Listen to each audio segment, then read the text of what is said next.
بسم الله الرحمن الرحیم شروع اللہ کے نام سے جو بڑا مہربان نہایت رحم والا۔ دامت برکاتہ ہوں جو جامعہ فاروقیہ کے استاد ہیں۔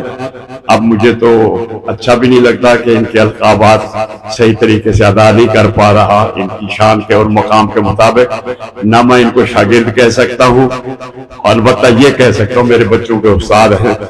تو میں گزارش کروں گا کہ 5 منٹ کے لیے تشریف لائیں، اور ہر آنے والے مقرر سے یہی گزارش کروں گا کہ بس 5-6 منٹ اپنا بس نام لکھواتے جائیں اور اس میں شمولیت کا اعلان کرتے جائیں۔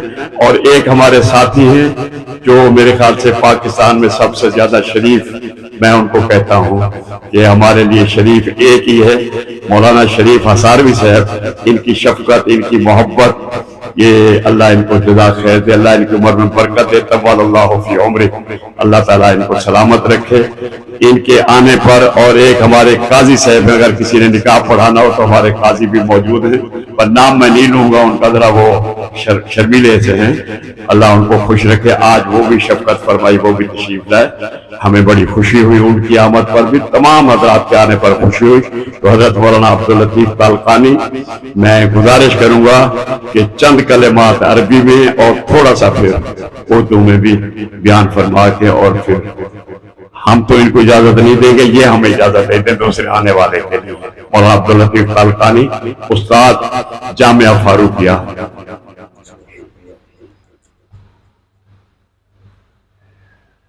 السلام عليكم ورحمة الله وبركاته.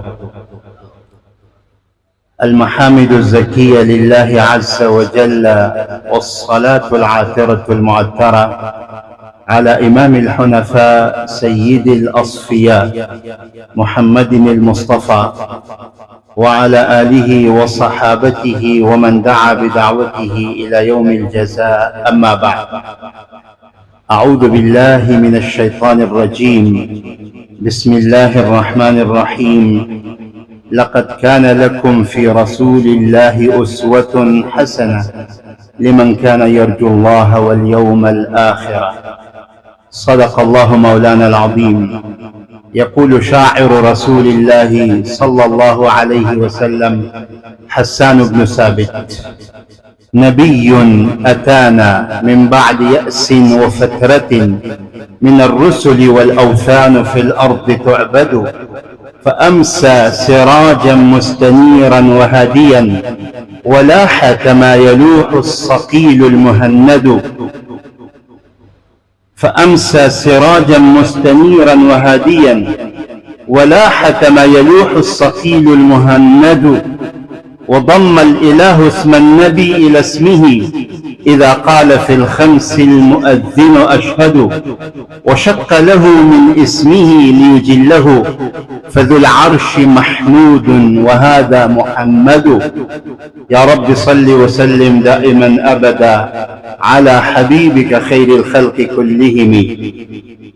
أحبتي في الله، أصحاب الفضيلة والسعادة، علماء الحضور، إن هذا الأمر لي أكبر سعادة أن أتيحت لي هذه الفرصة المناسبة أن أقوم بين ظهوركم وأخاطبكم ببعض الكلمات. أحبتنا في الله، إن اجتماعنا هذا على حب نبينا محمد صلى الله عليه وسلم، وهذا الاجتماع في الحقيقة اجتماع سعيد. نستغل هذه الفرصة ونرجو الله سبحانه وتعالى أن يجعله خالصا لوجهه الكريم، وأن يجعله سببا لمغفرتنا، اللهم آمين. أحبتنا في الله، إن لسيرة سيد البرية محمد المصطفى صلى الله عليه وسلم جانبين هامين جدا جدا. الجانب الأول هو جمال محمد صلى الله عليه وسلم، والجانب الثاني كمال محمد صلى الله عليه وسلم.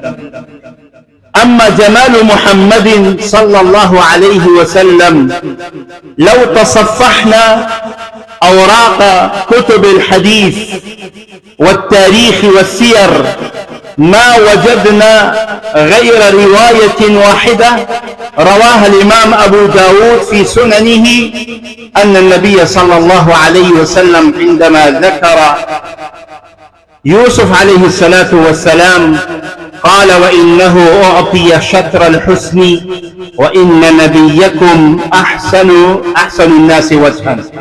غير هذا الحديث لا نجد في صحف الأحاديث ولا في كتب التاريخ والسير حديثا يروى عن رسول الله صلى الله عليه وسلم أنه مدح بنفسه جماله، ولا نجد ذلك في القرآن الكريم أبدا. الذين نقلوا حسن رسول الله وجماله هم الصحابة الكرام رضوان الله عليهم أجمعين، وكما ذكرنا أمامكم وقد تسنى لذلك العلماء الكرام والأئمة العظام بنقل جمال سيد البرية محمد صلى الله عليه وسلم في صورة الشمائل ومؤلفات أخرى مليئة بجمال سيدنا محمد صلى الله عليه وسلم.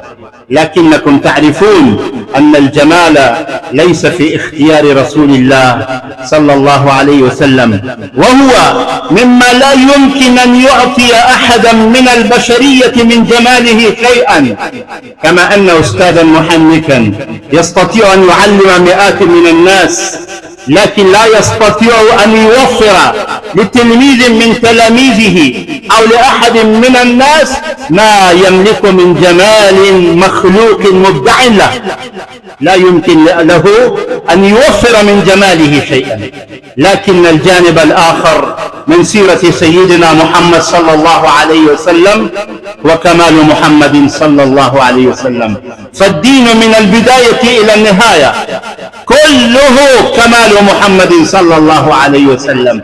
فيجب على كل مسلم أن يحاول للحصول على كمال سيد البرية محمد صلى الله عليه وسلم. لماذا نحن نتسنى لنتحصل على سيرة مشتملة على جماله، ولا نتسنى لنتحصل على سيرة تحتوي على كمال محمد صلى الله عليه وسلم؟ أحبتنا الكرام، إن القرآن الكريم مليء بكمال سيد البرية محمد صلى الله عليه وسلم. وفي الختام أقول قولي أستغفر الله لي ولكم ولسائر المسلمين. فأنا امتثالا لأمر سماحة الشيخ